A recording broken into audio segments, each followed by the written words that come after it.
ఎక్కడైనా నాకు కనరాడు, నరులలో నీ వంటి వాడు ఎక్కడైనా నాకు కనరాడు. నీ ప్రేమ మధురం, నీ ప్రేమ అమరం, నీ ప్రేమ మధురం, నీ ప్రేమ అమరం.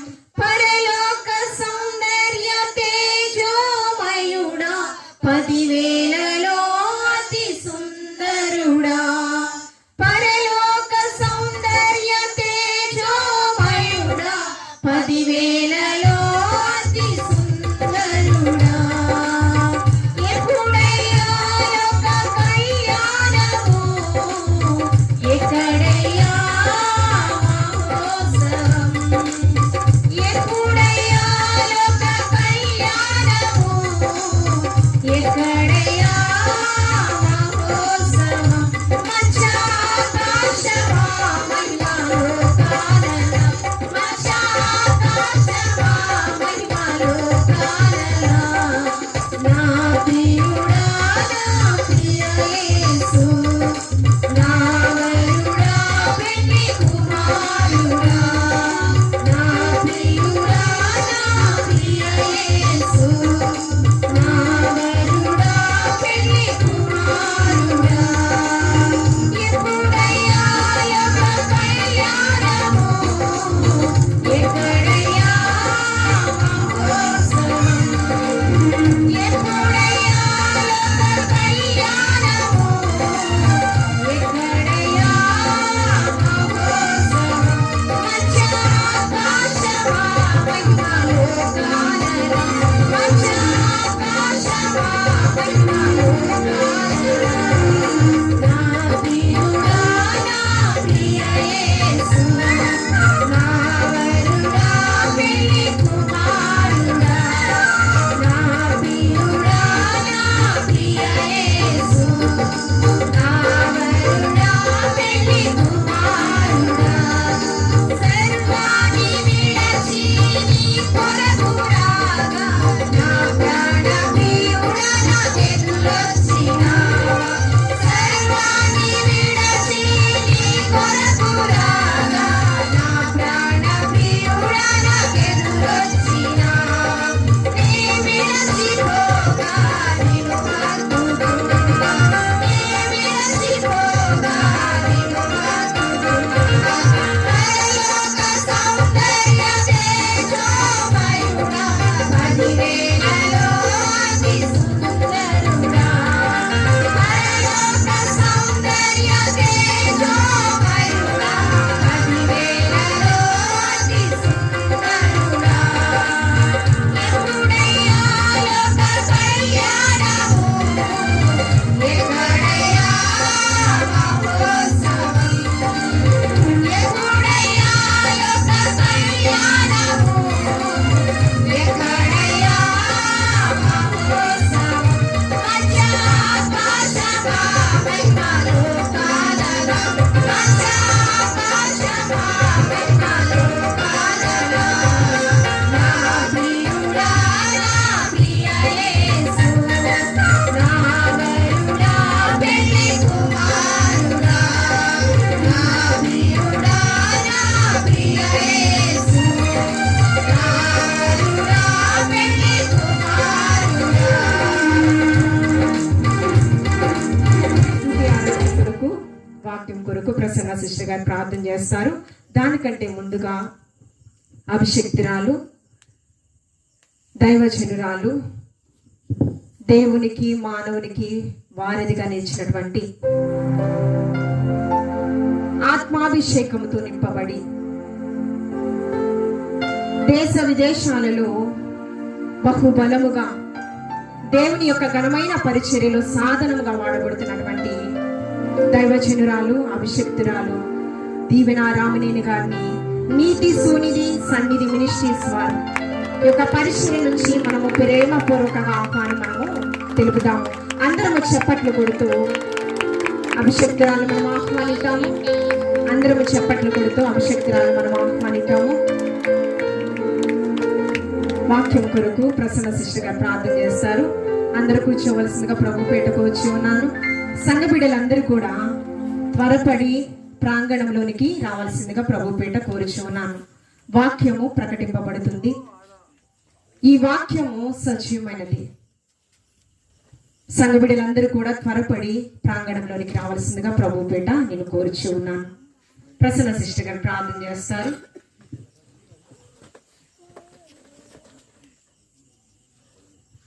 ప్రార్థన. మహాపరిశుద్ధుడైన మా యేసయ్య, మహోన్నతుడా, గరుడా, గొప్ప దేవ, నీ ఘనమైన శ్రేష్టమైన ఉన్నతమైన పాదాలకు వెళ్ళలేని వందనాలు, స్తుతులు, స్తోత్రాలు ప్రభా. సర్వకృపానిధి సకల ఆశీర్వాదాలకు కారణభూతుడైన మా తండ్రి, ఈ రాత్రి కాల సమయంలో ప్రభా, ఈ క్రిస్మస్ పర్వదినాన్ని నా తండ్రి అయా నీ సన్నిధానానికి చేరి ప్రభా మేమందరం కూడా నిన్ను ఎలాగను స్తుతించడానికి, ఆరాధించడానికి ప్రభా మీరు చూపినటువంటి గొప్ప కృపను బట్టి వందనాలు చెల్లించుకుంటున్నాం తండ్రి. దేవా, ఎందరికో లేని ధన్యత ప్రభా మా గ్రామానికి మీరు దయచేశారు, మీకు వందనాలు. అయ్యా ఎందరికో లేని గొప్ప కృపను ప్రభా మా గ్రామానికి, మా గ్రామస్తులకు ఆయా చేరవచ్చిన ప్రతి బిడ్డకు మీరు అనుగ్రహించిన విధానాన్ని బట్టి మీకు వందనాలు, స్తుతులు, స్తోత్రాలు ప్రభా. దేవ, ఇంతవరకు నా ప్రభా బిడ్డలు అయ్యా ఎంతో చక్కగా నీ సన్నిధానంలో నా ప్రభా చేరి నిన్ను స్తుతించారు తండ్రి. అయ్యా వాక్యం ద్వారా కూడా మీరు మాతో మాట్లాడారు. అయ్యా మీకు స్తోత్రాలు. అయ్యా తండ్రి, మీరు నా ప్రభా ఈ రాత్రి కాల సమయంలో ఇంకా ముందున్నటువంటి నా ప్రభు కార్యక్రమం అంతటికి తండ్రి అయ్యా మీరే అధ్యక్షత వహించమని ప్రార్థన చేస్తున్నాను. ఎస్ఐ మీకు స్తోత్రాలు.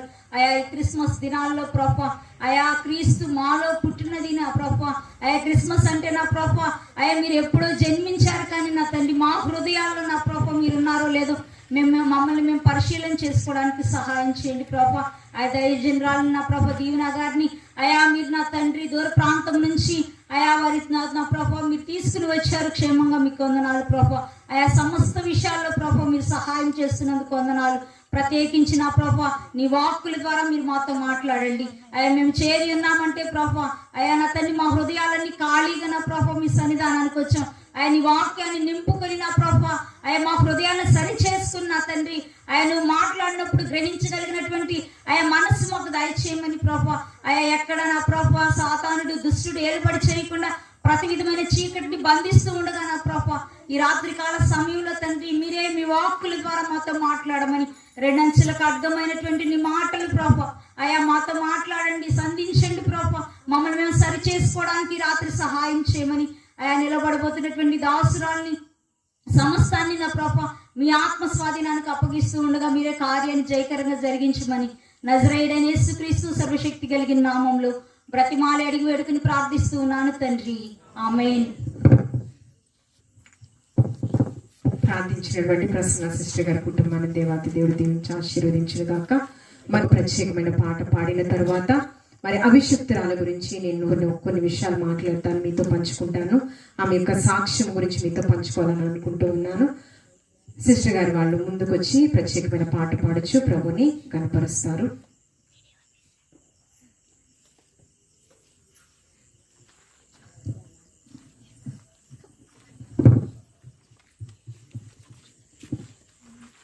ప్రైజ్ లార్డ్, హల్లెలూయా. దేవాది దేవుని నామాన్ని మహిమపరుచుకుందాం.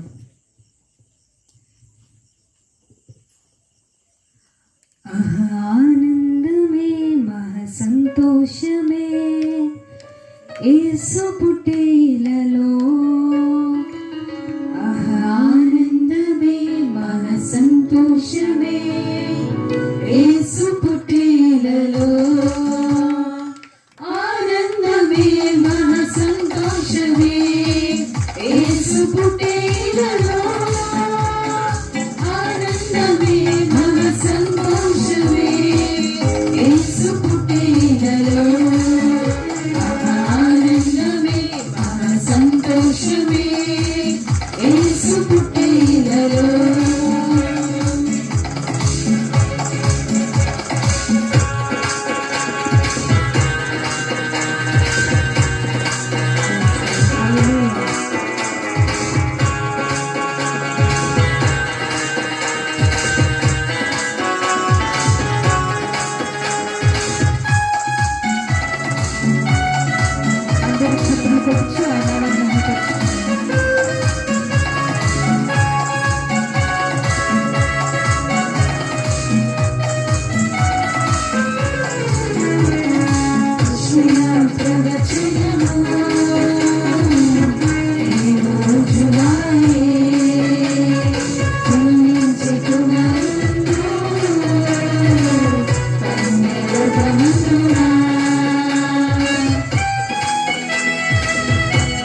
స్వర్గమందునా ఆనందమే మన సంతోషమే యేసు పుట్టినలో ఆనందమే మన సంతోషమే యేసు పుట్టినలో ఆనందమే మన సంతోషమే యేసు పుట్టినలో ఆనందమే మన సంతోషమే యేసు పుట్టినలో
ప్రభు యొక్క నామమును గణపరుచుచున్నాము.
చెప్పుకోవాలి. ప్రభుని కనపరిచినటువంటి నీతి సూర్యుని సన్నిధి మినిస్ట్రీస్ నుంచి వచ్చినటువంటి సంఘ బిడ్డలకి హృదయపూర్వక వందనాలు తెలియజేస్తున్నాను. దేవాతి దేవుడు మిమ్మల్ని బహుగా దీవించి ఆశీర్వదించునుగాక.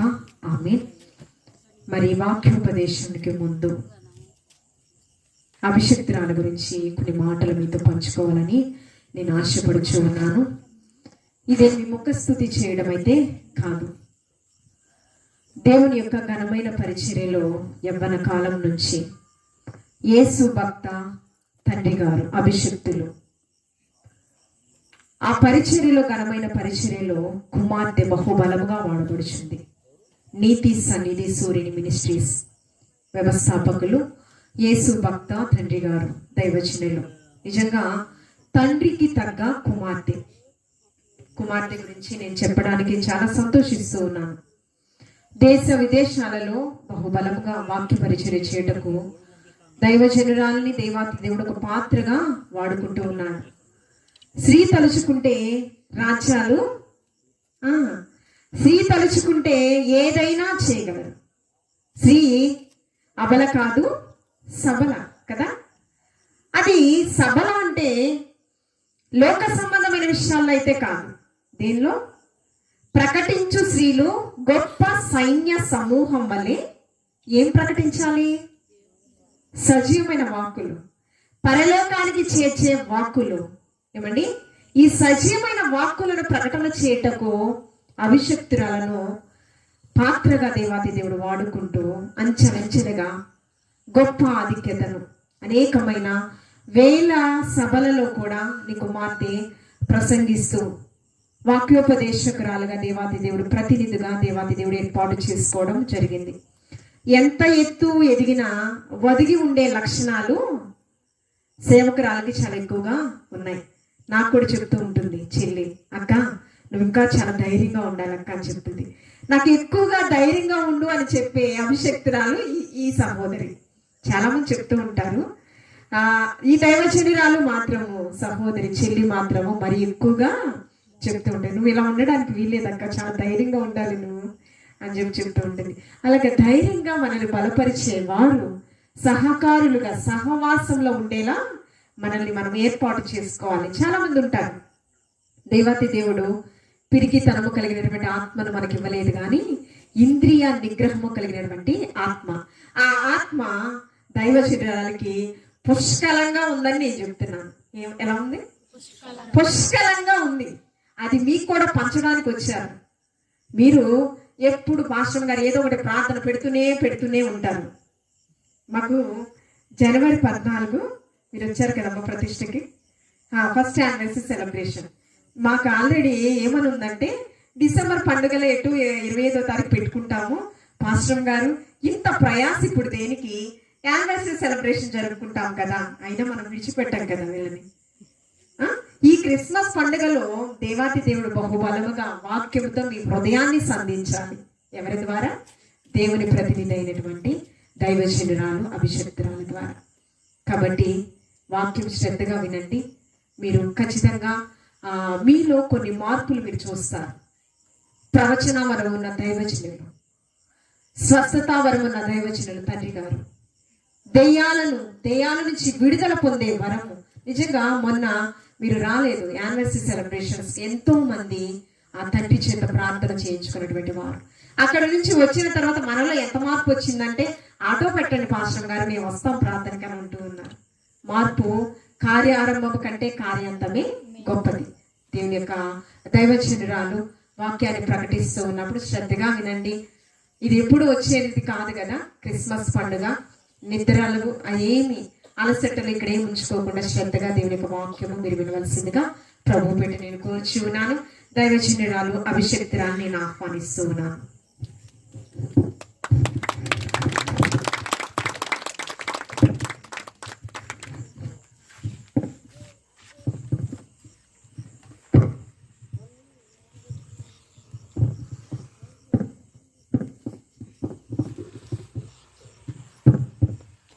దేవుని పరిశుద్ధ నామానికి మహిమ ఘనత ప్రభావం కలుగును గాక.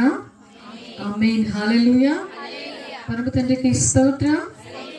మరి నన్ను ఇక్కడికి ఆహ్వానించినటువంటి మరి సిస్టర్ విశ్వశాంతి గారికి ప్రేమపూర్వకమైనటువంటి వందనాలు తెలియజేస్తున్నాను.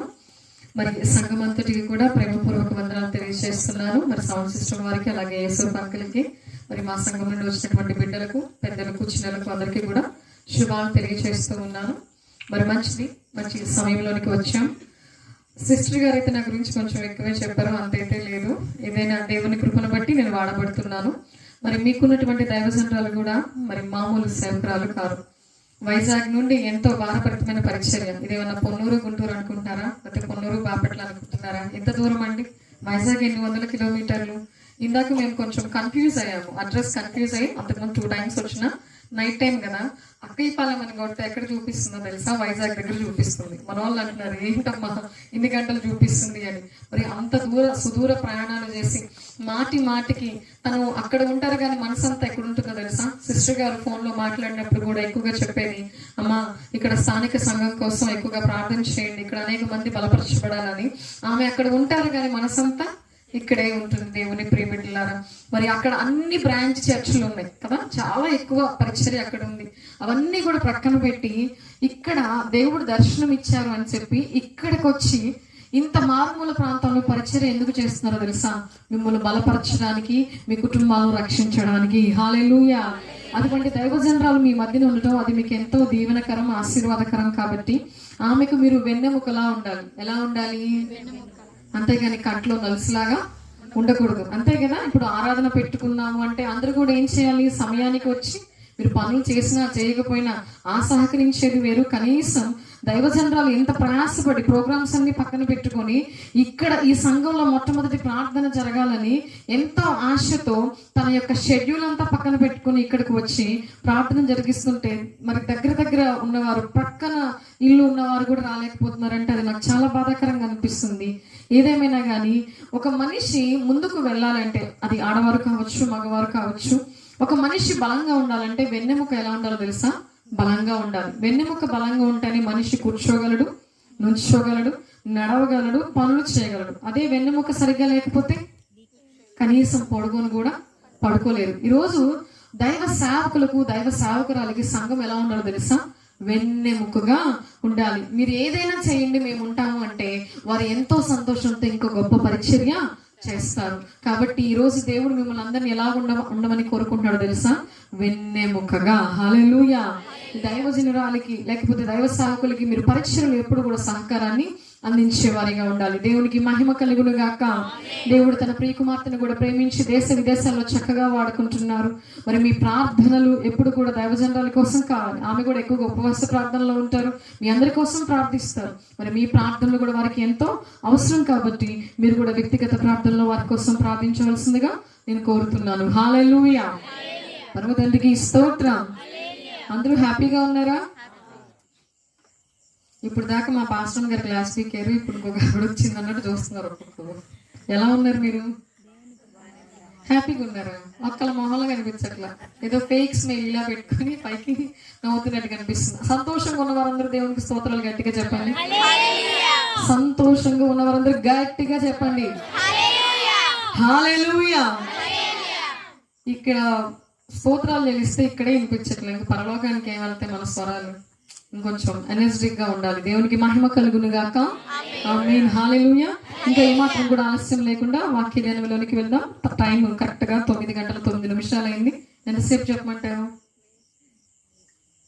మా ఇష్టమా? సరే, పరిశుద్ధాత్ముడు ఎంతసేపు నడిపిస్తే నేను సమయం మించిపోకుండానే ప్రయత్నం చేస్తాను. ఇక్కడ క్రీస్తు పుట్టుక సంబరాలు జరుగుతున్నాయి. ఏం జరుగుతున్నాయి? క్రీస్తు పుట్టుక సంబరాలు జరుగుతుంది. సంతాప సభ మాత్రము కాదు. మీరందరూ అలా ఉన్నారు. క్రీస్తు పుట్టుక సంబరాలు అంటే సంతోషంతో, ఉత్సాహంతో ఆయనను ఆరాధించడానికి మనమందరం కూడా వచ్చి ఉన్నాం.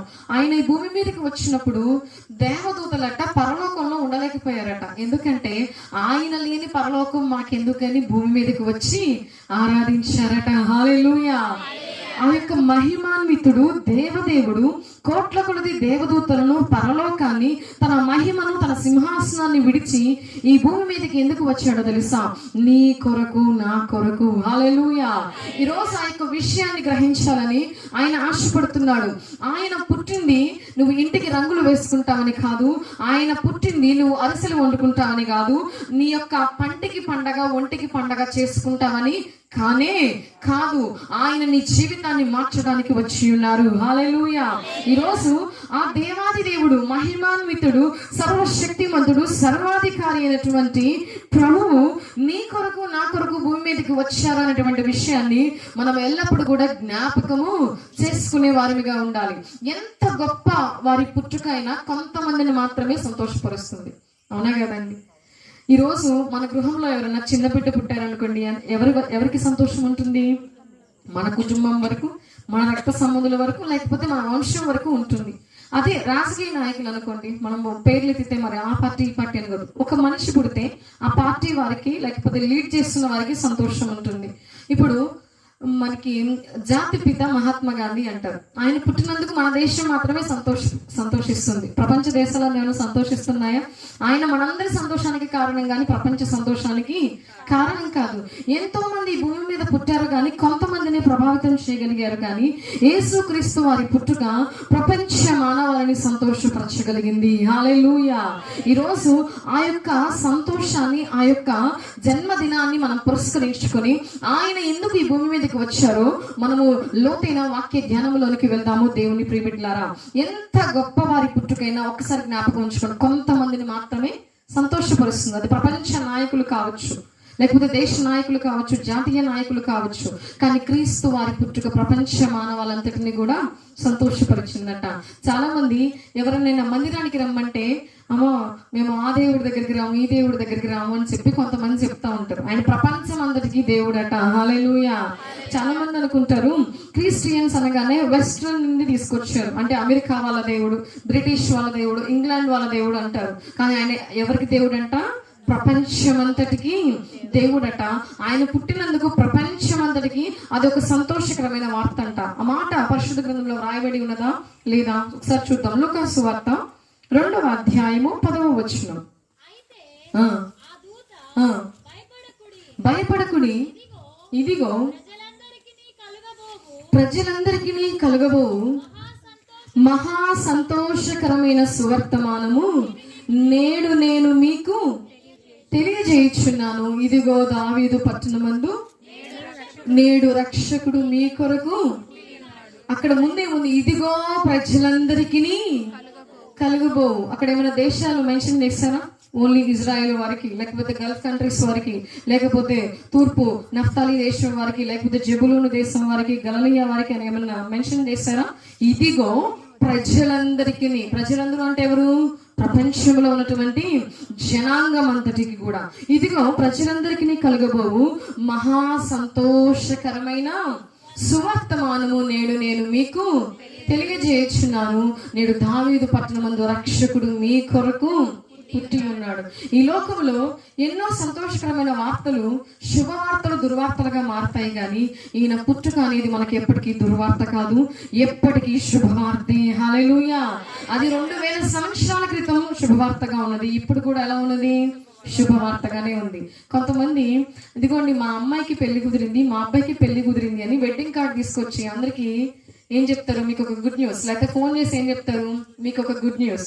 అవతల వాళ్ళు అనుకుంటారు మీ ఇంట్లో పెళ్లి చేస్తుంటే మాకెందుకు అమ్మ గుడ్ న్యూస్, అదేదో మీకు అవ్వాలి కదా. ఇది గుడ్ న్యూస్ అండి. చాలా రోజుల నుంచి మా అమ్మాయికి పెళ్లి సంబంధాలు చూస్తున్నాం, కుదరట్లేదు కదా, మొత్తానికి మంచి అబ్బాయి దొరికాడు అని గుడ్ న్యూస్ గా చెప్తారు. ఒక 2 నెలలు 3 నెలల తర్వాత గుడ్ న్యూస్ అని చెప్పిన వాళ్ళు ఏమని చెప్తారు? ఒక దుర్వార్తగా చెప్తారు.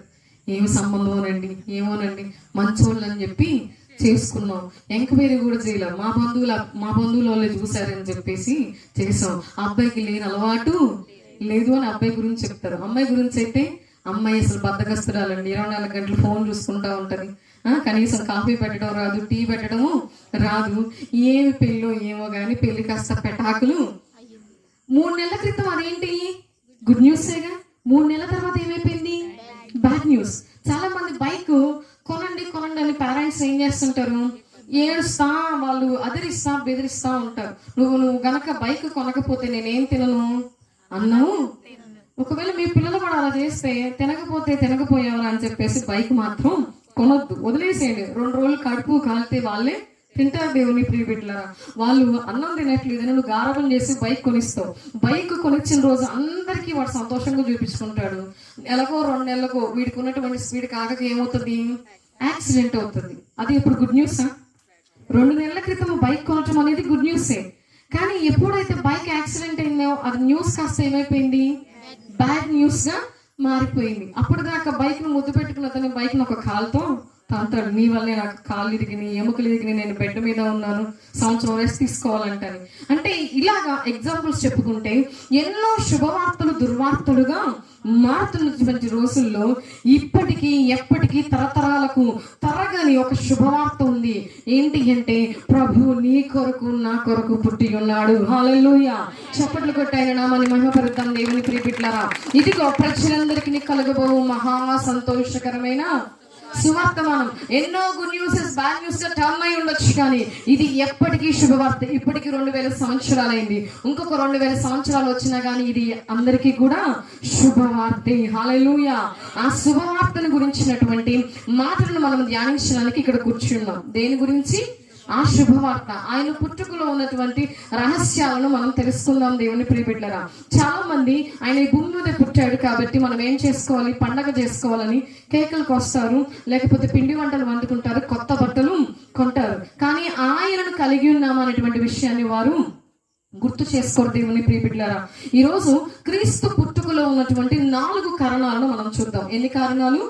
4. అసలు ఆయన ఎందుకు నరవతారిగా పరలోక మహిమను విడిచి, కోట్ల కొలది దేవదూతలను విడిచి ఈ భూమి మీదకి మనుష్య కుమారునిగా రావలసి వచ్చిందో కొన్ని లేఖనాల ద్వారా ఆధారాలను చూసుకొని మనము ధ్యానం చేద్దాం.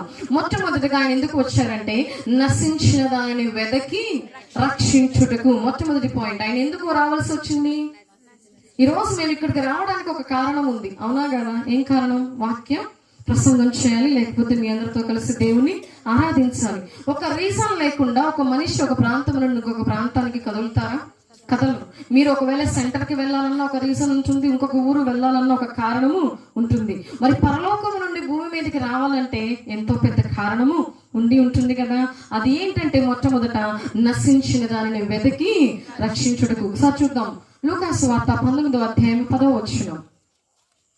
లూకాసు వార్త 19వ అధ్యాయము 10వ వచనం. నశించిన దానిని వెతకి రక్షించుటకు మనుష్య కుమారుడు వచ్చెను. ఎవరు వచ్చారంట? నశించిన దానిని. దేనికోసం వచ్చారు?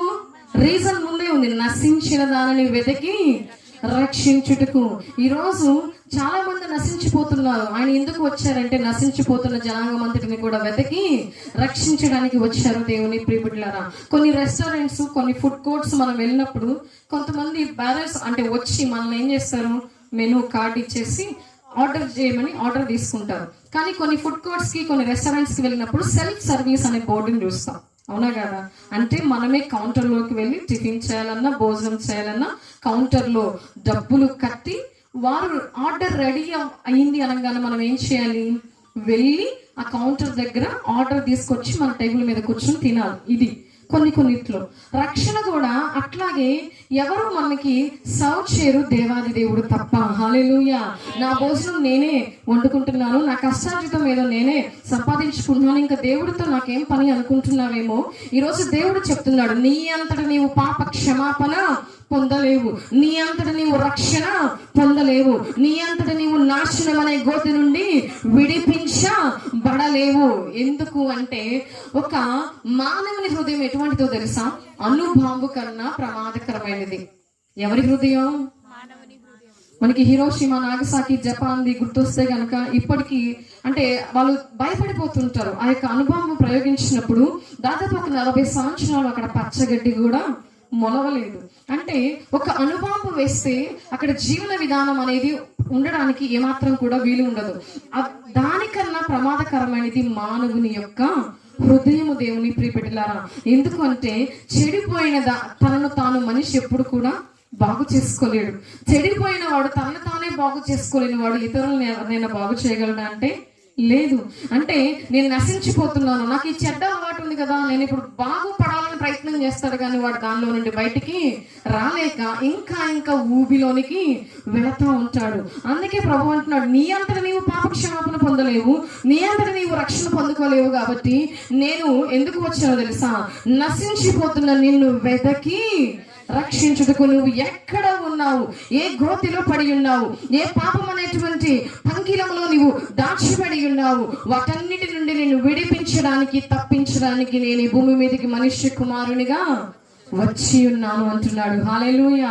ఈరోజు నీవు కూడా ఎన్నో రకాలుగా నశించిపోతూ ఉండి ఉండవచ్చు, ఆత్మలో చల్లారిపోయి ఉండవచ్చు, ఆర్థికంగా నష్టపోతూ ఉండి ఉండవచ్చు, అనారోగ్యపరంగా ఉండి ఉండవచ్చు. ఏదైనా నువ్వు నాశనానికి దగ్గరగా ఉంటున్నావంటే దేవుడు నీ కొరకే వచ్చాడు. హల్లెలూయా. అందుకే ఈ శుభవార్త ఇది క్రైస్తవులకు సంబంధించింది మాత్రమే కాదు, ఒక మంచి మార్గాన్ని మతముగా మార్చారండి అనేకులు. ఇది ఏ మార్గము? మంచి మార్గము. ఇంతకన్నా ప్రేమ చూపే మార్గం ఏది కూడా లేదు. కానీ కొందరు మతముగా చూస్తున్నారు, కానీ మార్గంగా చూస్తే దీని దగ్గరికి రాకుండా ఎవరు కూడా ఉండలేరు. హల్లెలూయా. మొట్టమొదట ఆయన ఎందుకు వచ్చారంటే నశించిపోతున్న మనలను వెదకి రక్షించడానికి వచ్చారని వాక్యము తెలియజేస్తుంది. ఎందుకంటే ఆయనలో పాపం అనేది లేనే లేదు. మనుషులందరూ కూడా ఎవరో తెలుసా? పాపులే, ఏ భేదము లేదు, అందరూ కూడా పాపము చేసి క్రీస్తు అనుగ్రహించు మహిమను ఏం చేయలేకపోతున్నారంట, పొందలేకపోతున్నారంట. మొట్టమొదటి అంశము నశించిన దానిని వెతికి రక్షించుటకు ఆయన వచ్చారు. రెండవ పాయింట్ చూద్దాం, మానవులను వారి పాపముల నుండి విడిపించుటకు. ఆయన ఎందుకు వచ్చారు ఈ భూమి మీదకి? మానవులను వారి పాపము నుండి. ఆయన కారణ జన్ముడు కదా. ఈ లోకంలో ఏదన్నా కొంత సాధిస్తే, నలుగురికి మేలు చేస్తే కారణ జన్ముడు అని అంటారు. మరి ఆయన ఎందరికి మేలు చేశాడు, ఎందరిని ఆయన రక్షించాడు, ఎందరికి మార్గాన్ని చూపించాడు. మరి ఆయన కన్నా కారణ జన్ములు ఎవరైనా ఉంటారా అంటే లేనే లేరు. దేవుని ప్రియబిడ్డలారా, రెండవదిగా ఆయన ఎందుకు ఈ భూమి మీదకి వచ్చారంటే మానవులను వారి పాపముల నుండి విడిపించుటకు. ఒకసారి చూద్దాం, తిమోతికి రాసిన మొదటి పత్రిక 1వ అధ్యాయము 15వ వచనం. తిమోతికి రాసిన మొదటి పత్రిక 1వ అధ్యాయము 15వ వచనం. పాపులను రక్షించుటకు క్రీస్తు యేసు లోకమునకు వచ్చినను వాక్యము నమ్మదగినదియు పూర్ణ అంగీకారమునకు యోగ్యమునై ఉన్నదని ఎరుగుదము. చాలండి. పాపులను రక్షించుటకు ఆయన ఎందుకు వచ్చారు? నశించిన దానిని వెతికి రక్షించుటకు. రెండవదిగా ఎందుకు వచ్చారు? మానవులను వారి పాపాల నుండి విడిపించడానికి. ఆయన పాపని విడిచిపెట్టట్లేదు, కానీ పాపాన్ని విడిపించడానికి మానవునికి సహాయము చేస్తూ ఉన్నారు. దేవుని ప్రియబిడ్డలారా, దేవుడు పాపాన్ని ప్రేమించట్లేదు, కానీ పాపిని ప్రేమిస్తున్నాడు. విడుదలనివ్వాలని ఆయన ఆశపడుతున్నారు. ఏ భేదము లేదు, అందరూ కూడా పాపము చేసి ఉన్నారు. రోమీయులకు రాసిన పత్రిక 3వ అధ్యాయం 23వ వచనం చూద్దాం. రోమీయులకు రాసిన పత్రిక 3వ అధ్యాయము 23వ వచనం. ఏ భేదమును లేదు, అందరూ పాపము చేసి దేవుడు అనుగ్రహించు మహిమను పొందలేక, ఏ భేదము ఉన్నోళ్ళని లేదు, లేనోళ్ళని లేదు, అక్కడ దేశం వాళ్ళని లేదు, ఇక్కడ దేశం వాళ్ళని లేదు, స్త్రీలని లేదు, పురుషులని లేదు, పెద్దలని లేదు, చిన్నలని లేదు, ఏ భేదము లేదు. అందరూ పాపము చేసి క్రీస్తు అనుగ్రహించు మహిమను వారు పొందలేకపోతున్నారు. కాబట్టి ఆయన ఎందుకు వచ్చాడంటే వారి పాపాల నుండి విడిపించడానికి. ఇది ఒక డైరెక్ట్ స్టేట్మెంట్ ఉంది. మత్తయి సువార్త 1వ అధ్యాయం 21వ వచనం. మత్తయి సువార్త 1వ అధ్యాయము 21వ వచనం. ఆమె ఒక కుమారుని కనులు తన ప్రజలను వారి పాపముల నుండి ఆయనే రక్షించును గనుక ఆయనకి యేసు అని పేరు. యేసు అనగా అర్థం ఏంటి? రక్షకుడు. ఆయన తన ప్రజలను దేని నుండి విడిపిస్తాడట? పాపముల నుండి. ఈరోజు అమ్మా నాకు ₹1,00,000 అప్పు ఉంది, కాస్త నువ్వేమన్నా షూరిటీ పెడతావా, విడిపిస్తావంటే ₹1,00,000 అప్పుకే నీకు ఒకరు సరిగ్గా దొరకరే. నేను ఎన్నో పాపాలు చేసి ఉన్నాను, నా పాప భారాన్ని నువ్వు మోస్తావా, నేను చేసిన తప్పులను నేను అనుభవిస్తున్నటువంటి నిందలు నువ్వు మోస్తావంటే ఒక్కరైనా వస్తారండి మన దగ్గరికి? మనం అలా ఇలా అని చెప్తే మన దగ్గర ఉన్న వాళ్ళు కూడా ఏమైపోతారో తెలుసా? అమ్మో ఇప్పటి వరకు ఏదో భక్తురాలు అనుకున్నాను, ఇప్పటి వరకు ఏదో ప్రార్థన పరురాలు అనుకున్నాను, నీ జీవితంలో ఇన్ని రోజులు ఉన్నాయని చెప్పేసి ఏం చేస్తారు? దూరము అయిపోతారు. కానీ నీవేంటో తెలుసు. పుట్టిన నాట నుండి గర్భముగా పిండముగా నువ్వు రూపింపబడక మునిపి ఆయనకి నువ్వేంటో తెలుసు. నీ ప్రతి చర్య ఆయనకు తెలుసు. కానీ ఆయన ఏమంటున్నాడు తెలుసా? నేను నిన్ను ప్రేమిస్తున్నాను అంటున్నాడు. హల్లెలూయా. మన తప్పులన్నీ తెలిసి కూడా క్షమించి మనల్ని హక్కున చేర్చుకోగల క్రీస్తు వంటి వారు ఎవరైనా ఉన్నారా అంటే లేనే లేరు. హల్లెలూయా. అందుకే అక్కడ వాక్యంలో ఒక డైరెక్ట్ స్టేట్మెంట్ ఉంది. మానవులను అనగా తన ప్రజలను వారి పాపముల నుండి ఆయనే రక్షించును. ఎందుకు ఆయన ఇక్కడికి వచ్చారంటే మన పాపముల నుండి మనకు విడుదలను ఇవ్వటానికి. దేవుని ప్రియబిడ్డలారా, ఈరోజు ఏ పాపములో ఏ శాపంలో నువ్వు కొట్టుమిట్టాడుతున్నావో ఆయన పరిశుద్ధ రక్తము అందుకే నీ పాపముల నుండి విడుదలనిచ్చే ఒక గొప్ప సాధనంగా అయిందట. హల్లెలూయా. ఆయన పరిశుద్ధ రక్తం కింద మన పాపములన్నీ ఏమైపోయాయి? కొట్టుకుపోయాయి, కడగబడ్డాయి. అందుకే హిమము కంటేను మీ పాపములు ఎర్రని వైనను అవి తెల్లగా మార్చబడునని వాక్యము చక్కగా తెలియచేస్తుంది కదా. అందుకే ప్రభు వారు అంటున్నారు, నేను ఎందుకు వచ్చాను అంటే నీ పాపాల నుండి మనుషులు ఎవరూ చేయలేనటువంటి క్రియలను నీ జీవితంలో చేయడానికి నేను వచ్చాను. నా ప్రియ కుమారుడా, నా ప్రియ కుమార్తె, నేను వచ్చినటువంటి ఆ యొక్క రాకను, ఆ యొక్క ముఖ్య ఉద్దేశాన్ని ఈరోజు అనేకులు పండగ జరుపుకుంటున్నారు, కానీ ఆ పండగ వెనుకున్నటువంటి ఆంతర్యాన్ని మర్చిపోయేవారిగా ఉన్నారు. దేవుని ప్రియబిడ్డలారా, నువ్వు లోతైనటువంటి వాక్యంలో గనక నాటబడితే నీకు రోజు క్రీస్తు పుట్టుక సంబరమే. హల్లెలూయా. ఆయన నీ హృదయంలో పుడితే గనక నీవు నూతనంగా నవనూతనంగా జీవించబడతావు. హల్లెలూయా. ఎందుకంటే అనుదినము ఆయనకు నూతనముగా మన పట్ల ఏం పుడుతుందట? వాత్సల్యత. మనకి మాత్రం ఏం పుడుతుంది? విరక్తి పుడుతుంది కదా. దేవుడు అంటే ఒకసారి ఏం పుడుతుంది? విరక్తి. అయ్యా నేను నిన్ను అడిగి దాదాపు వారం రోజులైంది ప్రార్థనలో. వారం రోజుల నుంచి ఒక అంశం కొరకు ప్రార్థన చేస్తున్నాను, నువ్వేం చేయలేదు. నాకు కొంతమంది ఏంటో ప్రభు దేవునికి డేట్లు ఇస్తారు. నువ్వు ఈ డిసెంబర్ 31 లోపల ఈ కార్యక్రమం గనక చెయ్యకపోతే, ఈ కార్యం గనక నా జీవితంలో జరగకపోతే, నాకు గనక గర్భం రాకపోతే, నాకు గనక ఉద్యోగం రాకపోతే, నాకు గనక మంచి గ్రేడ్ రాకపోతే ఇక నీకు నాకు సంబంధము లేదు. ఇదే లాస్ట్ ఛాన్స్. ఎవరు? దేవుడు పెట్టాలి నీకు ఆ ఛాన్స్లు, ఆ ఆప్షన్స్ అన్ని. చాలా మంది ఏం చేస్తారో తెలుసా? నిజంగా నేను చాలా మందిని చూసాను దేవుని ప్రియబిడ్డలారా. కొంత టైం అని పెట్టుకుంటారు. ఆ టైంలో అయితేనే నువ్వు దేవుడివి, నేను బాప్టిజం తీసుకుంటాను, లేకపోతే బాప్టిజము తీసుకోనని మొండిగా చెప్పేవారు కూడా ఉంటారు. దేవుని ప్రియబిడ్డలారా, దేవునికి టైం ఇవ్వడానికి నువ్వు నేను ఎంత? అవునా కాదండి?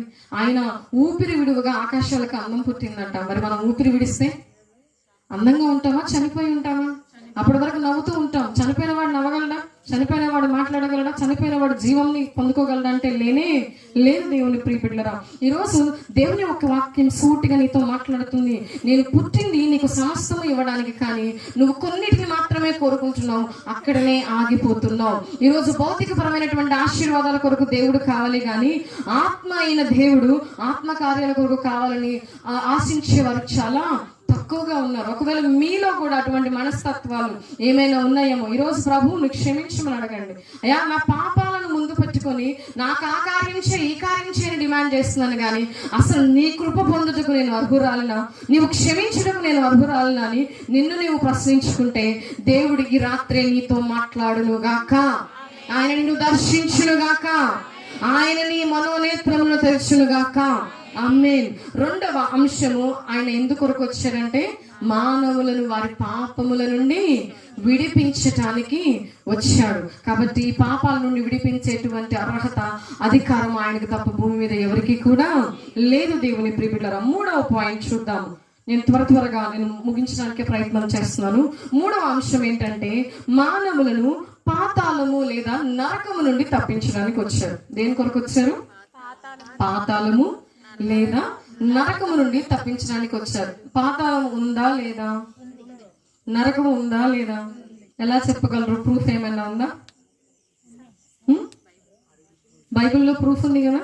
మనం విడిగా కూడా అంటే పాతాళములో అబ్రహాము లాజరు కథ చూస్తుంటే అప్పుడు అతడు పాతాళములో బాధపడుచు అనేటువంటి విషయాన్ని మనం గమనిస్తాం.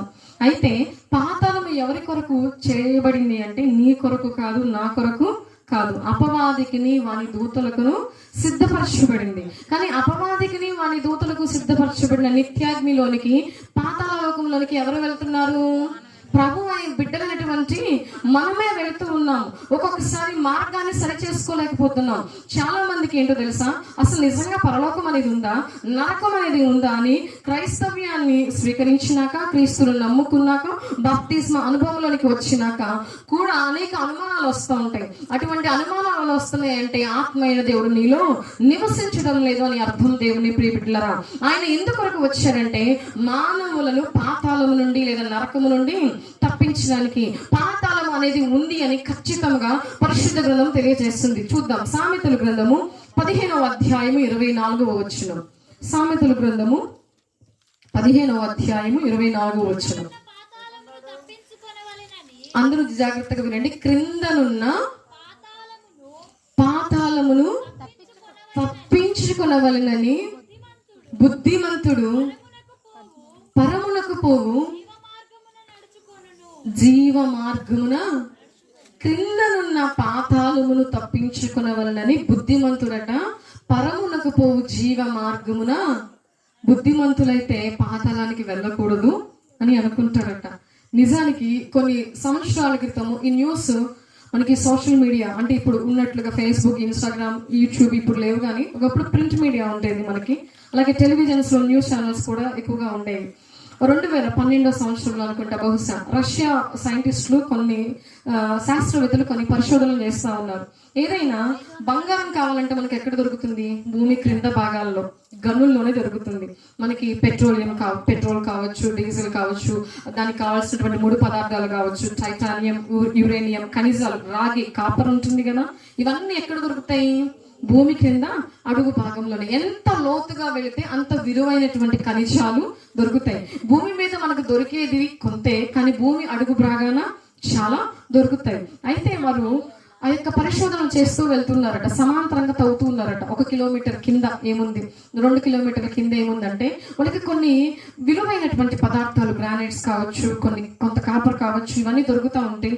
ఇంకా లోతుగా వెళ్లే కొన్ని ఏం దొరకవచ్చు? డైమండ్స్ దొరకవచ్చు, ఇంకా విలువైనవి దొరకవచ్చని ఇలా వెళ్తూ వెళ్తూ వెళ్తూ వెళ్తూ సమాంతరంగా భూమికి కిలోమీటర్ల పొడవున తీస్తున్నారంట. వెళ్ళే కొంది వీళ్ళొక మిషన్ ని పంపించి అక్కడ శబ్దము, ఆ యొక్క మిషన్ అటు ఇటు తగిలితే ఏమొస్తుందండి? ఒక శబ్దం వస్తుంది కదా.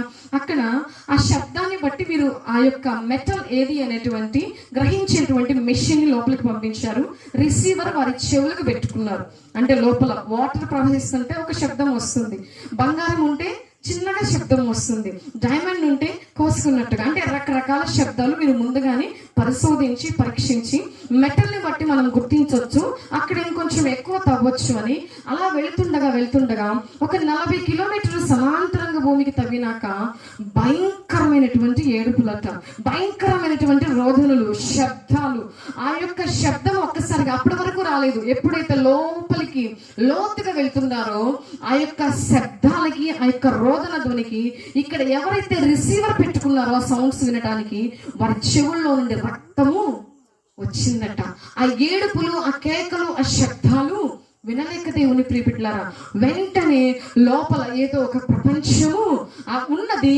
దాన్ని, ఆ శబ్దాలను వింటుంటేనే మాకు భయం వేస్తుందని అందరు కూడా అక్కడనే అన్ని వదిలేసి పారిపోయారట. కొన్ని నెలల పాటు వారు నిద్రపోలేకపోయారట. ఎప్పుడు ఆలోచిస్తున్న ఆ భయంకరమైన ఏడుపులే గుర్తొస్తున్నాయట. వాక్యం దానికి ఆధారం ఇస్తుంది. భూమి క్రింద ఏమున్నది? పాతాళము ఉన్నది. చాలా మంది ఎలా అనుకుంటారు తెలుసా, దగ్గరగా దూరాలు చూసుకుంటారు. కొంతమంది ఏదైనా పర్వాలేదు, మనకి కొంచెం ప్రయాణం ఏమవ్వాలి, తక్కువ అవ్వాలి, దూరం ఎక్కువగా వెళ్ళకూడదు. పరలోకం ఎక్కడో దూరంగా ఉంది, పాతాళం ఎక్కడుంది? ఒక 40-50 మహా అయితే గుంటూరు అంతా.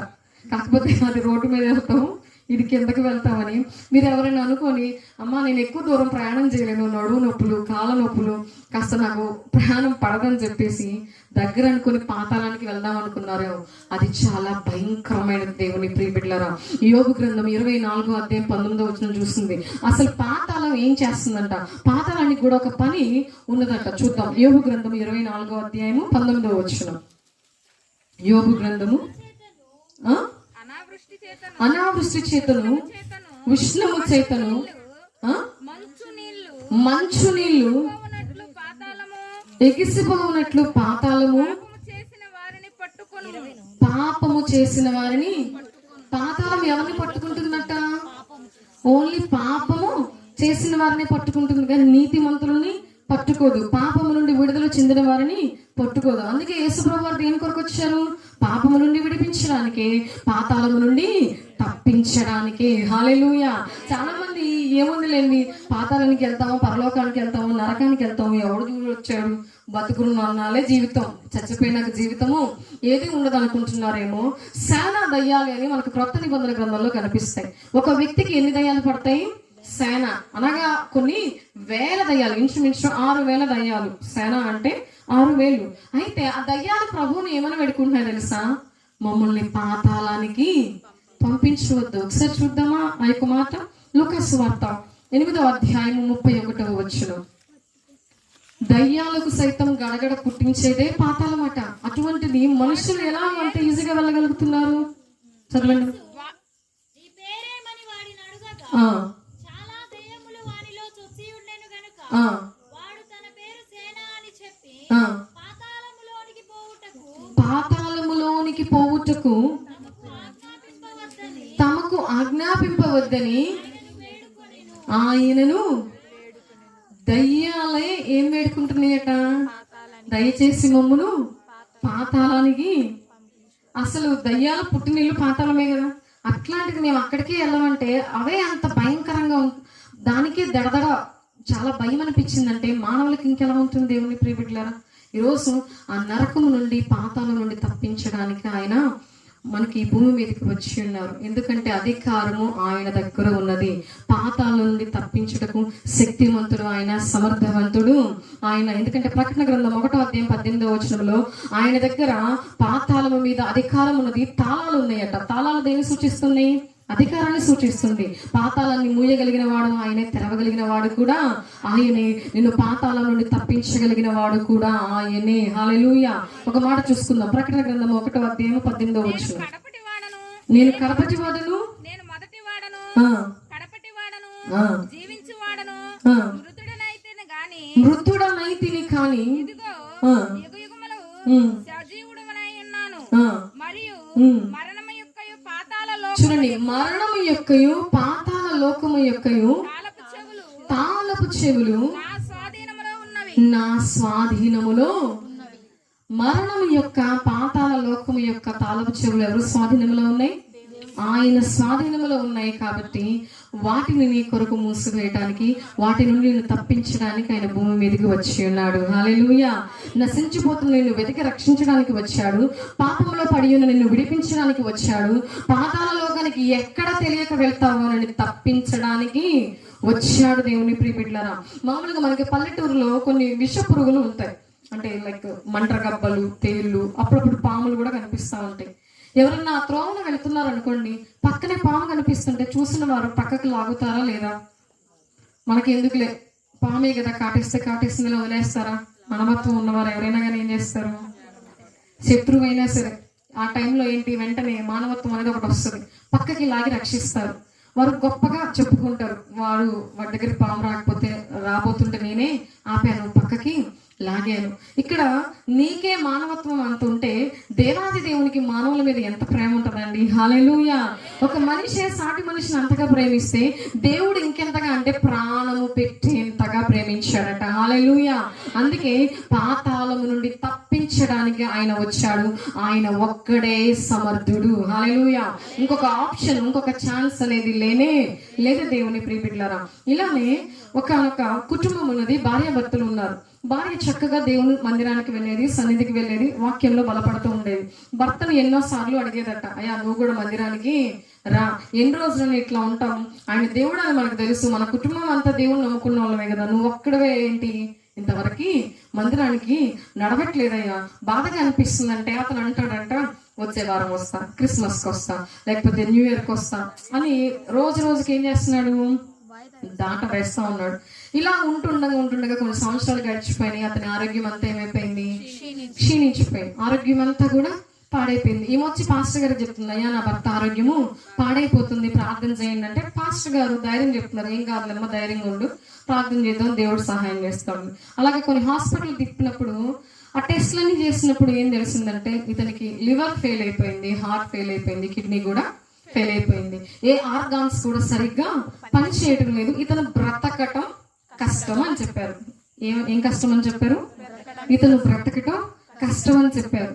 అయితే భార్య వస్తున్నటువంటి దుఃఖాన్ని ఆపుకోలేకపోతుంది. ఇన్నాళ్ళు ఆయన ముందు నడిపిస్తేనే నేను నడుస్తున్నాను, ఇంకా ఆయనే పరిస్థితి ఇట్లా ఉంటే పిల్లలకి పెళ్లి కావాల్సి వచ్చింది, అమ్మాయి అబ్బాయి చదువుకుంటున్నారు చిన్నోళ్ళు, ఎలా ఈ బ్రతకాలని డాక్టర్ దగ్గర ఏడుస్తా ఉందట.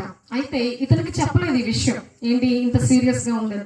ఏం కాదులే తగ్గిపోతుంది అంటే ఇంటికి వచ్చినాక ఇతను మాట్లాడుతున్నాడట తన భార్యతో, నా యొక్క ఆరోగ్య స్థితిగతులు నాకు అర్థమైపోతుంది, నేను ఇంక ఎక్కువ కాలము బ్రతకలేను, నా మీద ఆశలు పెట్టుకోకు, నేను త్వరలోనే చచ్చిపోతాను అని చెప్తుంటే భార్య అంటున్నట్ట, అయ్యా నువ్వు అట్లాంటి మాటలు మాట్లాడొద్దు, నేను వినలేను, నీకేమీ కాదు, నేను నిన్ను కాపాడుకుంటాను, నేను నిన్ను రక్షించుకుంటాను అని చెప్పేసి మాట్లాడుతుంటే అతనికి అర్థమైపోయింది. డాక్టరు చెప్పకముందే తన శరీర స్థితి తనకే తెలుసు కదండి. చాలా మంది పైకి చూడడానికి మంచిగా కనిపిస్తారు కానీ వాళ్ళ ఆరోగ్య బలహీనతలు, అనారోగ్య పరిస్థితులు ఎవరికి తెలుసు? వారికి. పైకి చూడడానికి బాగుంటారు కానీ లోపల ఎముకలు అరిగిపోయాయో, కండరాలు పట్టి వేసాయో, లేకపోతే నరాల బలహీనత ఉన్నదో వారికి ఏదో బాధను అనుభవించేవారు తెలుసు. అతనికి కూడా అర్థమైపోయింది, నేను నీకు ఏమాత్రం కూడా బ్రతకను, నా మరణం అనేది కొద్ది దినాలే, నెలల సమయం కూడా లేదు అని చెప్పి అతని భార్యను ధైర్యం తెచ్చుకోమని చెప్పి అప్పగింతలు అప్పగిస్తున్నాడట. ఏమని? మనకి రావాల్సిన డబ్బులు అక్కడ ఉన్నాయి, ఇక్కడ ఉన్నాయి, నువ్వేం చేసుకో, వసూలు చేసుకో, నేను పలానా వాళ్ళకి ఎంత ఇవ్వాలి నువ్వు ఇచ్చే. ఆ మాటలు చెప్తుంటే భార్యకి ఇంకా దుఃఖం వచ్చేస్తుందంట. అబ్బాయిని ఇలా చదివించు, అమ్మాయిని పలానా వాళ్ళకి ఇచ్చి పెళ్లి చేయి, మా తరపున బంధువులన్నీ సంబంధాలన్నీ మాట్లాడుతుంటే ఇప్పుడు ఎందుకయ్యా ఇవన్నీ మాట్లాడుతున్నావు, నీకేం కాదని చెప్తున్నా అంటే లేదే నాకు తెలుసు నా పరిస్థితి అయిపోయింది అంటే పాప ఏడుస్తా ఉందట. అప్పగింతలు అప్పగించారు, డబ్బులు ఎక్కడ రావాలి, ఇన్సూరెన్స్ కాగితాలు ఎక్కడ ఉన్నాయి అన్ని కూడా చెప్పాడు. కొంతమంది చెప్పకుండా చచ్చిపోతే ఆడవాళ్ళు ఎక్కడ దిగుతారో తెలుసా?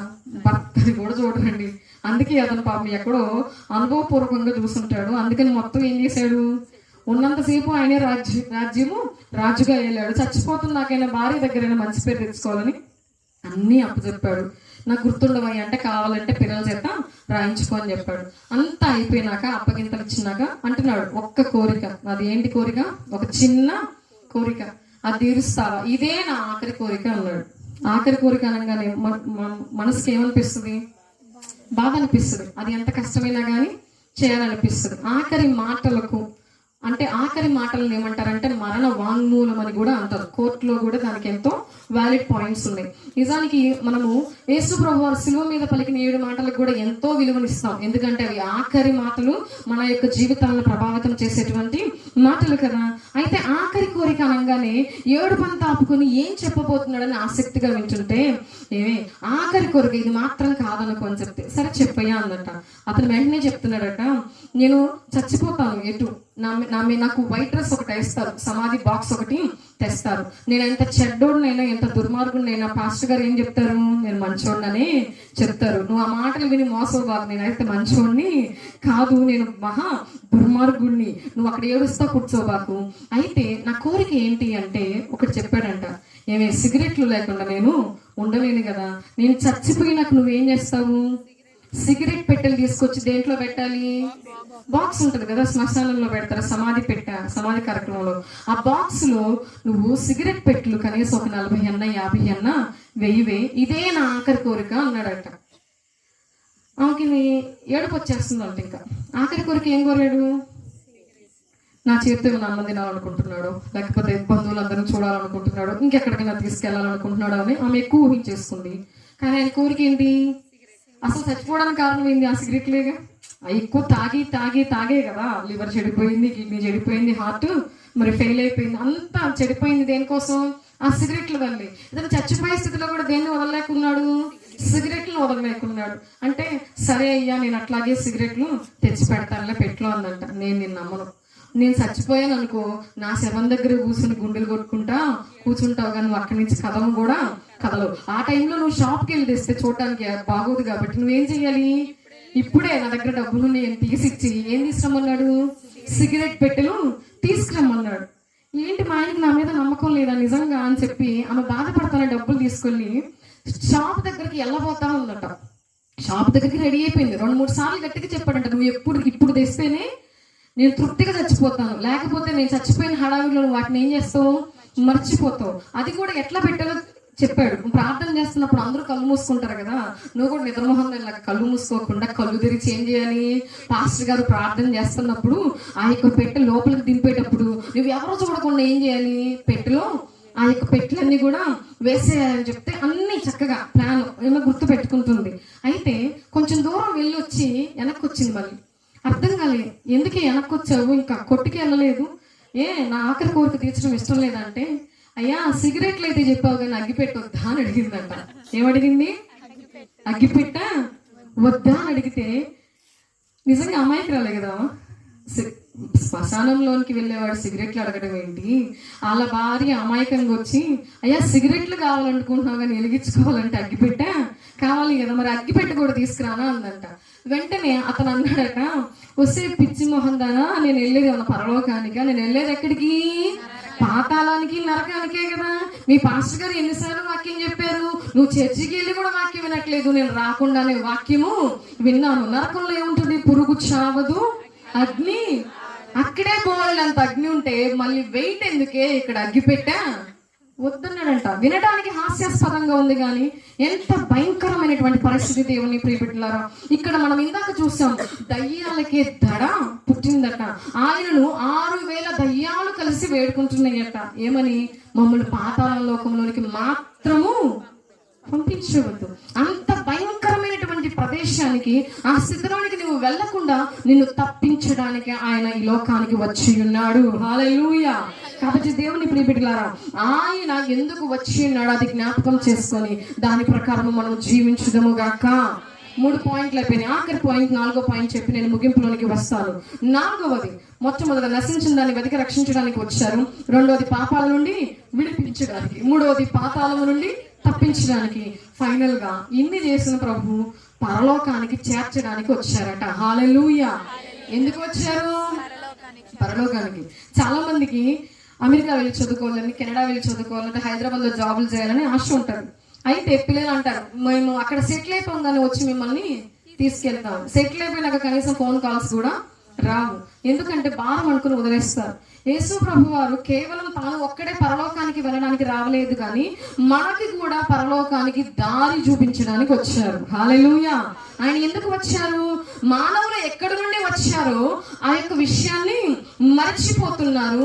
కాబట్టి నేను వెళ్ళి వారికి గుర్తు చేయాలని, ఇదిగో ఈ మార్గంలో నడిస్తే మీరు పరలోకానికి వస్తారు, నిత్య జీవానికి వస్తారు, నన్ను చేరుకుంటారు అని ఆ మార్గాన్ని చూపించడానికి వచ్చారట.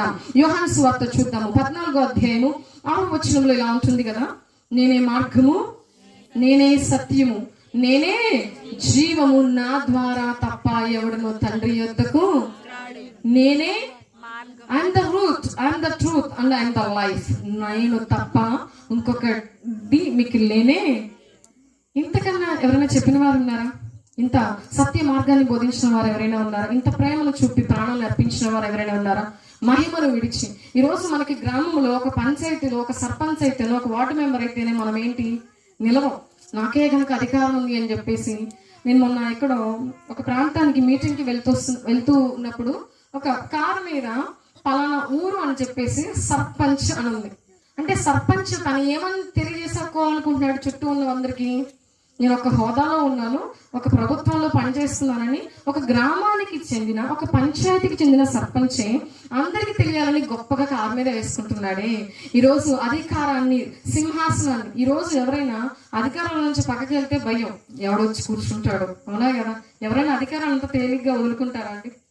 ఇప్పుడు మీరు మీ కీబోర్డు ఉన్న ప్లేస్ ని వదులుకొని ఎక్కడికైనా వెళ్తారా? ఎందుకంటే ఇంకొకరు దాన్ని దొంగతనం చేయవచ్చు, ఇంకొకరు దాన్ని మిస్యూజ్ చేయవచ్చు. కానీ ఆయన పరలోకాన్ని, సింహాసనాన్ని, మహిమను అంతా విడిచి కోట్ల కొలది దేవతల స్థుతులు. ఇందాక సిస్టర్ గారు ఇంట్రడ్యూస్ చేస్తాం, ముఖ స్థుతి కాదు అన్నారు. నిజానికి ముఖ స్థుతి అంటే అందరికి ఇష్టమే కదా అమ్మా. ఇప్పుడు ఆడవాళ్ళు ఇక్కడ ఎక్కువ మంది ఉన్నారు కాబట్టి ఈ చీర నీకు తప్ప ఎవరికి సెట్ కాదని అన్నారు అనుకోండి, మీకు ఏమనిపిస్తుంది? ఏమనిపిస్తుంది చెప్పాలి మీరు. నేను ఇందాకే చెప్పా, ఇది సంతాప సభ కాదు, క్రీస్తు పుట్టుక సంబరాలు చేసుకుంటున్నామని. హల్లెలూయా. ఏమనిపిస్తుంది? నా సెలక్షన్ గొప్ప. మనం నల్లగా తెల్లకుండా కలగా ఉంటామమ్మా. కొంతమందికి తెల్లతోలు ఉండదు కానీ అస్సలు బాగోరు. నేను చూడు ఈ చీర కట్టుకుంటే నాకే బాగా నచ్చిందని ఎవరైనా ఒక చిన్న మాట అనగానే నీకేమొస్తుంది? సంతోషం వస్తుంది. అబ్బా అప్పుడే ఆపేసరికి ఇంకొంచెం చెప్పొచ్చు కదా, మంచి బాగుందని చెప్పొచ్చుగా, లేకపోతే పళ్ళు బాగా, అంటే జస్ట్ ఎగ్జాంపుల్ చెప్తున్నా, అలా చెప్పొచ్చుగా, ఇలా చెప్పొచ్చు కానీ కొంచెం ఉంటుంది. ఒక్క పొగడ్తకి నువ్వు ఇంకా పొగడాలని కోరుకుంటున్నావు కదా, ఇంకా నన్ను అందరూ మెచ్చుకోవాలని కోరుకుంటున్నావు, అందరూ నీకు గౌరవం ఇవ్వాలని, నమస్కారం చేయాలని కోరుకుంటున్నావు. ఆయనకు కోట్ల కొలది దేవదూతలు, కెరూబులు, శరాపులు నిత్యం అక్కడ ఏం చేస్తున్నారు? పరిశుద్ధుడు పరిశుద్ధుడు పరిశుద్ధుడు అని గాన ప్రతిగానాలు చేస్తున్నారు. ఆయనను ఆరాధిస్తున్నారు, ఆయనను హెచ్చిస్తున్నారు, మహిమపరుస్తున్నారు. నీ వంటి దేవుడు ఎవరు లేరు అని 24 గంటలు దివారాత్రములు ఆయనను స్తుతిస్తూ ఉంటే, ఆ స్తుతిని, ఆ మహిమను విడిచి ఎవరి దగ్గరికి వచ్చారు? మనం ఆయన ఏ రోజు సరిగ్గా స్తుతించాం, ఏ రోజు ఆయనకి ప్రార్థన చెయ్యం, ఏ రోజు ఆయన గొప్పవాడని చెప్పాం. నీకు ఉద్యోగం వస్తే నీ టాలెంట్ అనుకుంటావు, దేవుని కృప అనుకో. నీకు ఉద్యోగం రాకపోతే దేవుడు నాకు అన్యాయము, మరి నీ టాలెంట్ అంతా ఏమైంది? అంటే అయిందాక ఒకదారి, అయినాక ఒకదారి. ఇదా ఈ పరిస్థితుల మధ్యలో మనం నమ్మదగిన వారమా, నమ్మతగని వారమా? మనలో ఈ మంచితనము లేదు. ఈ రోజు ఇలా ఉంటాము, రేపు ఎలాగూ ఉంటాము. మాట మార్చేటువంటి వారము, అబద్ధాలు మాట్లాడేటువంటి వారము. అయినా మన కోసం మహిమను విడిచి వచ్చారు. ఆ స్తుతుల పాత్రలన్నిటిని పక్కన పెట్టేసి నాకు మనుషులు రక్షించబడితే చాలు అని ఆ యొక్క పరలోకాన్ని విడిచి వచ్చారంటే ఆయన నిన్ను నన్ను ఎంతగా ప్రేమిస్తున్నారు. ఆయన వచ్చింది ఆయన ఒక్కడే పరలోకానికి తిరిగి వెళ్ళిపోవడానికి కాదు. ఆయన అంటాడు కదా, నేను వెళ్ళి మీకు స్థలము సిద్ధపరచుదును, అక్కడ మీకు గృహాలను కడతాను. పరలోకానికి మార్గం చూపించేది ఒక్క ప్రభువారు మాత్రమే. హల్లెలూయా. ఆదికాండ గ్రంథం 28:12, యోహాను సువార్త 1:51 చూసినట్లయితే, మనుష్య కుమారునికి పైగా అంటే ఒక నిచ్చెన ఉంటది, ఆ నిచ్చెనకు పైగా దేవదూతలు ఎక్కుచు దిగుచు ఉన్నారట. ఆ యొక్క నిచ్చెన ఎవరో తెలుసా? ప్రభువారే, మెస్సయ్య వారే, యేసుక్రీస్తు ప్రభుల వారే. ఆయన నిచ్చెనగా ఉండగా దేవదూతలు పైకి ఎక్కుతున్నారట, దిగుతున్నారట. ఈ రోజు కూడా మనం పైకి ఎక్కాలంటే ఎవరి సహాయం కావాలి? ఆయన సహాయము కావాలి. ఈరోజు ఆయన పరలోకానికి చేర్చడానికే, పరలోకానికి మార్గాన్ని చూపించడానికే ఇక్కడికి వచ్చారు. చాలా దీనికి ఎగ్జాంపుల్ మోషే గారి జీవితాన్ని చూసుకోవచ్చు. మోషే గారి జీవితము అందరూ కూడా ఒక సాడ్ ఎండింగ్ అనుకుంటారు. మోషే గారు వాగ్దాన భూమిలో అడుగు పెట్టలేదు. ఆయన సాత్వికుడు, ఎంతో నమ్మకస్తుడు, లక్షల మంది జనాంగాన్ని నడిపించిన దేవుడు. కానీ అందరిలో ఒక వెళుతుంటుంది. ఆయన ఎంత ప్రార్థన చేసిన చివరికి వాగ్దాన భూమిలో అడుగు పెట్టలేదు. నెబో పర్వతం దగ్గరే ఆయన జీవితం ఆగిపోయింది అనుకుంటారు. కానీ మత్తయి సువార్త 17:3 కనుక చూస్తుంటే మోషే గారు ఎక్కడ ఉంటారు? రూపాంతర కొండ మీద ఉంటారు. మనం అక్కడ గమనిస్తాం కదా, అక్కడ మోషేయు ఏలియాయు ఆయనతో మాట్లాడుచుండెను. ఆ యొక్క సందర్భాన్ని శిష్యులు చూస్తారు, పర్ణశాలలో కడదామా అని అడుగుతారు. అంటే పాత నిబంధన గ్రంథములో యెహోవా దేవుని వల్ల వాగ్దాన భూమిలోనికి మోషే అడుగు పెట్టలేకపోయాడు. కానీ క్రొత్త నిబంధనలో యేసుక్రీస్తు వారి వల్ల మోషే ఎక్కడ అడుగు పెట్టాడు? వాగ్దాన భూమిలో. చాలా మంది మోషే ప్రయాణం నెబో వరకే అనుకుంటున్నారు, కానీ వాగ్దాన భూమిలోనికి ఆయన ప్రయాణము జరిగింది. దేవుని ప్రియబిడ్డలారా, ఆ యొక్క మోషేను వాగ్దాన భూమిలో ఎలాగో యేసు ప్రభువు ప్రవేశపెట్టారో నిన్ను నన్ను కూడా ఎక్కడ ప్రవేశపెడతారు? పరలోక రాజ్యములో. హల్లెలూయా. ఆయనకు మార్గాన్ని చూపించిన దేవుడే మనకు కూడా మార్గాన్ని చూపించడానికి ఆశపడుతున్నాడు. ఏ ఊరికి వెళ్ళాలన్నా 4-5 మార్గాలు ఉంటాయి, కానీ పరలోకానికి వెళ్ళాలంటే ఒకే ఒక మార్గం, ఆయనే క్రీస్తు. హల్లెలూయా. కాబట్టి ఈరోజు ఎందుకు చాలా మందికి అనిపిస్తూ ఉంటది, ఎందుకు ఈ పుట్టినరోజులు, ఈ యొక్క సెలబ్రేషన్స్ అవసరమా? కొంతమందికి అనిపిస్తూ ఉంటది, ఆయన పుట్టుక కనుక లేకపోతే మనకు ఉనికి లేనే లేదు. ఇప్పుడు 2000 years తర్వాత నేను చదువుకుంటున్నటువంటి వారు మీ పుస్తకాల్లో ఏముంటుంది? క్రీస్తుకు పూర్వము, క్రీస్తుకు ఆయన శక పురుషునిగా ఉన్నాడు, యుగ పురుషునిగా ఉన్నాడు. ఆయనకు ముందున్న చరిత్రను మార్చేశాడు, తర్వాత చరిత్రను తిరగరాయడానికి వచ్చి ఉన్నాడు. హల్లెలూయా. ఆయన లేకపోతే మన జీవితానికి ఉనికి లేదు. ఆయన మాత్రమే మన జీవితాలను బాగు చేయగలడు. హల్లెలూయా. అటువంటి నీవు ఏదో చిన్న చిన్న కారణాల కోసం దేవునికి దూరం అవుతావా? ఆయన పరలోకాన్ని విడిచి వచ్చాడు, కానీ నువ్వు కనీసం నీ ఇంటిని, నీ యొక్క నిద్ర మంచాన్ని, నీ యొక్క పనులను విడిచిపెట్టి ఆయనకి ఆరాధించడానికి రాలేకపోతున్నావు. ఈరోజు ప్రభు నిన్ను ప్రేమతో పిలుస్తున్నాడు. నేను నీ కోసం ఇవన్నీ చేస్తాను, నీకు గుర్తుందా? ఏమి చేయలేదు అనుకుంటున్నావు కానీ ఎవరు చేయలేని కార్యాలు నేను చేసి ఉన్నాను, నా పుట్టుక నీ కొరకే అంటున్నాడు. హల్లెలూయా. ఆయన పుట్టింది ఎవరి కోసం? ఆయన కనుక ఈ భూమి మీద పుట్టకపోతే మనకు పుట్టగతులే లేవు. దేవుని ప్రియబిడ్డలారా, ఈ యొక్క విషయాన్ని మనం గమనించుదాము గాక. కాబట్టి ఆయన పుట్టుకలో ఉన్నటువంటి అర్థాలు, ఎంతో మంది క్రిస్మస్ మెసేజ్ అని లేకపోతే క్రీస్తు పుట్టుక అని చెప్పి రకరకాలుగా చెప్తూ ఉంటారు. అన్నీ కూడా మనకి బైబిల్లో తెలిసినవే. కానీ వాటి అర్థాన్ని కనుక మనం వెతికితే ఒక్కొక్కటి ఆనిముత్యంగా అద్భుతంగా మార్చబడుతున్నది. హల్లెలూయా. చాలా మంది ప్రసంగాలు విన్నాక బాగుందని, బాలేదని, ఇంట్రెస్ట్ గా ఉందని, ఇంట్రెస్టింగ్ గా చెప్పలేదని చెప్తుంటారు. కానీ ఆ ప్రసంగంలో ఉన్నటువంటి అర్థాన్ని నువ్వు గ్రహించగలిగితే నీ జీవితమే మారిపోతుంది. హల్లెలూయా. కేవలం పైపైన మాటలు కాదు కానీ లోతైన వాక్య ధ్యానాన్ని అర్థం చేసుకున్న అనుభవాలను దేవుడు నీకు దయచేయునుగాక. ఆయన ఎందుకు వచ్చారు? నశించిపోతున్న మనలను రక్షించడానికి వచ్చారు. ఆయన ఎందుకు వచ్చారు? పాపములో ఉన్న మనలను ఆ పాపముల నుండి విడిపించడానికి వచ్చారు. ఆయన ఎందుకు వచ్చారంటే పాతాళమునకు, నరకమునకు మనం వెళ్లకుండా తప్పించడానికి వచ్చారు. ఎందుకు వచ్చారు అంటే పరలోకానికి చేర్చడానికి. హల్లెలూయా. ఈ 4 అంశాలలో ఉన్నటువంటి అర్థాన్ని గనక మనం గ్రహించగలిగితే దేవుడు ఈ రోజు నీ జీవితంలో ఆత్మీయ మేలులతో నింపునుగాక. సంఘంలో నీవు బలమైన పాత్రగా ఎదుగుదువుగాక. ఈరోజు చాలా మంది నేను ప్రతిష్టప్పుడు వచ్చాను, లోపల బయట ఫుల్ అయిపోయింది. తర్వాత నేను ఇంకొకసారి వాక్య పరిచయం చేయడానికి వచ్చాను, కొద్దిగా ఉన్నారు. మరి సావుకురాలు అంత భారంగా పరిచయం చేస్తున్నప్పుడు మీకు ఎందుకు ఆసక్తి లేదు? ఎక్కడో దూరం నుండి వస్తున్నటువంటి ఆవిడ దైవజనులు పిలిపించి వారిని డేట్లు లేకపోయినా, అమ్మ మీరు డేట్లు ఇవ్వండి అని సేవకులందరిని అడిగి మీరు రావాలమ్మా, మా సంఘాన్ని బలపరచాలమ్మా అని చెప్పి. ఎందుకండి ఆవిడకి ఎందుకంత ప్రయాస? ఆమె కూడా చక్కగా ఏసీ వేసుకొని పడుకోవచ్చు, తన పిల్లల్ని మంచి చెడు చూసుకోవచ్చు. ఎందుకు ఇంత ప్రయాస పడుతున్నారంటే మిమ్మల్ని కట్టడానికి, మీ కుటుంబాలను కట్టడానికి.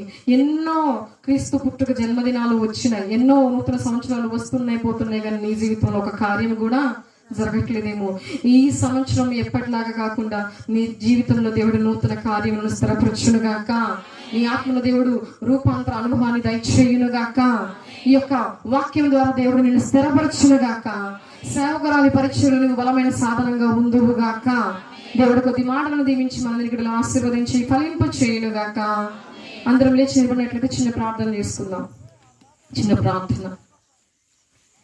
లోకానుసారంగా నీవు కూడా ఇదేదో ఒక పండుగ అనుకుంటున్నావేమో, ఇది కూడా క్రిస్మస్ అంటే, క్రీస్తు పుట్టుక అంటే ఒక హాలిడే అనుకుంటున్నావేమో, అది సెలవిచ్చారు కదా అని పండుగ చేసుకుంటున్నావేమో, సమయం దొరికింది కదా ఇదే కొత్త బట్టలు కొనడానికి సమయం అనుకుంటున్నావేమో.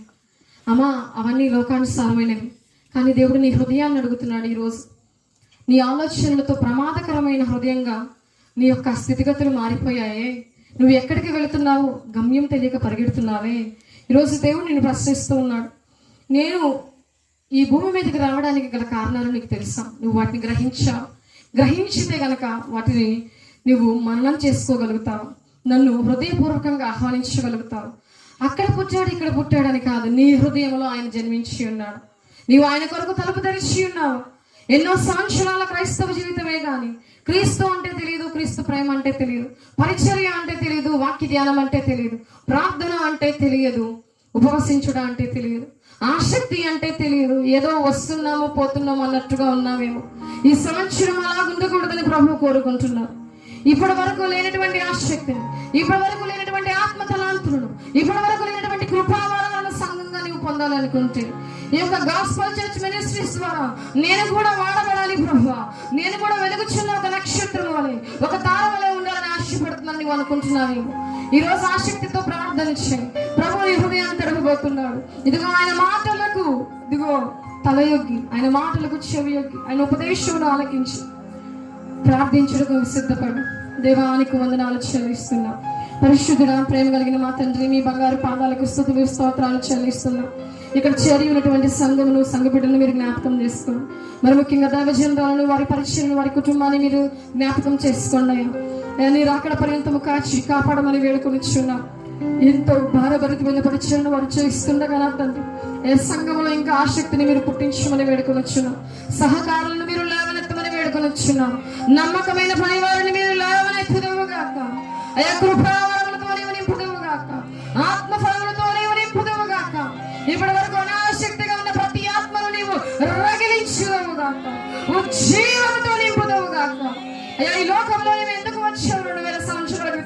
ఇస్తే మా కోసమే కదా, మా పిల్లల కోసమే కదా, మా కుటుంబం కోసమే కదా, మేము నశించబోవడం ఇష్టం లేకే కదా, మా పాపలను విడిపించబడటకే కదా నా తండ్రి. అయ్యా అర్థాలు గ్రహించుటకు ప్రతి ఒక్కరికి ఆత్మజ్ఞానాన్ని దయచేయండి. ఈ యొక్క గాస్పల్ చర్చ్ మినిస్ట్రీస్ ఇక్కడ వైజాగ్ నందున్నటువంటి ఆ యొక్క బ్రాంచ్ చర్చిని కూడా మీరు జ్ఞాపకం చేసుకోండి. నూరంతర దీవెన ఆశీర్వాదాలతో నింపమని. అయ్యా ఈ కూడికను చక్కగా జరిగించున్నారు, అందుని బట్టి నీకు స్తోత్రం. ఎవరైనా బలహీనలు ఉంటే బలపరచండి. అయ్యా వ్యాధిగ్రస్తులు ఉంటే స్వస్థపరచండి. ఆత్మీయ లేబడిలో ఉన్నవారు ఉంటే ఆత్మీయ స్థితిగతులను మెరుగుపరచుదవుగాక. అవసరంలో ఉన్న వారికి అవసరం తీర్చుదవుగాక. పాపంలో ఉన్న వారిని నువ్వు పట్టుకుందవుగాక. పాతాళమునకు చేరువలో ఉన్న వారిని నువ్వు తప్పించుదవుగాక. జీవమునకు మార్గముల వారికి నువ్వు అయ్యా చూపించుదవుగాక. నిన్ను కలిగి ఉండుటకు నీ ద్వారా సమస్తమును వారు పొందుకున్నట్టుకు సహాయమును దయచేయండి. మరి ఒకసారి పరిచయను, సంఘమును, సంఘ సభ్యులను, వారి యొక్క కుటుంబాలు అన్నిటిని కూడా మీ హస్తాలకు అప్పగించుకోవచ్చు. దినదినము సంవత్సరము జరుగుచుండగా కార్యములు నూతన పరుస్తూ అద్భుత ఆశ్చర్య కార్యములతో బిడ్డలను, సంఘాన్ని, మరి ముఖ్యంగా నీ సేవకులను నింపమని అన్ని నామముల కన్నా ఘనమైన అతి త్వరలో రానయ్యున్న మెస్సయ్య వారి పరిశుద్ధ నామమును బట్టి అడిగి వేడుకొని వచ్చినాము తండ్రి. ఆమేన్. హల్లెలూయా. పరమతండ్రికి స్తోత్రం. దేవునికి స్తుతి మహిమ కలుగునుగాక. ఆమేన్. మరి ఇక్కడ వాక్య పరిచయం చేయడానికి అవకాశం ఇచ్చినటువంటి మరి సిస్టర్ విశ్వశాంతి గారికి, మరి వారి యొక్క కుటుంబానికి, అలాగే సంఘం అంతటికి కూడా ప్రేమపూర్వక వందనాలు తెలియజేస్తున్నాను. May God bless you. దేవుడు మిమ్మల్ని దీవించునుగాక. ఆమేన్. సజీవమైన వాక్కులతో సంఘమును బలపరిచినటువంటి అభిషక్తిరాలు పిలిచిన వెంటనే సహృదయముతో ఈ చిన్న గ్రామానికి వచ్చినందుకు నేను హృదయపూర్వకంగా సంతోషిస్తూ ప్రభుని గణపరుస్తూ ఉన్నాను.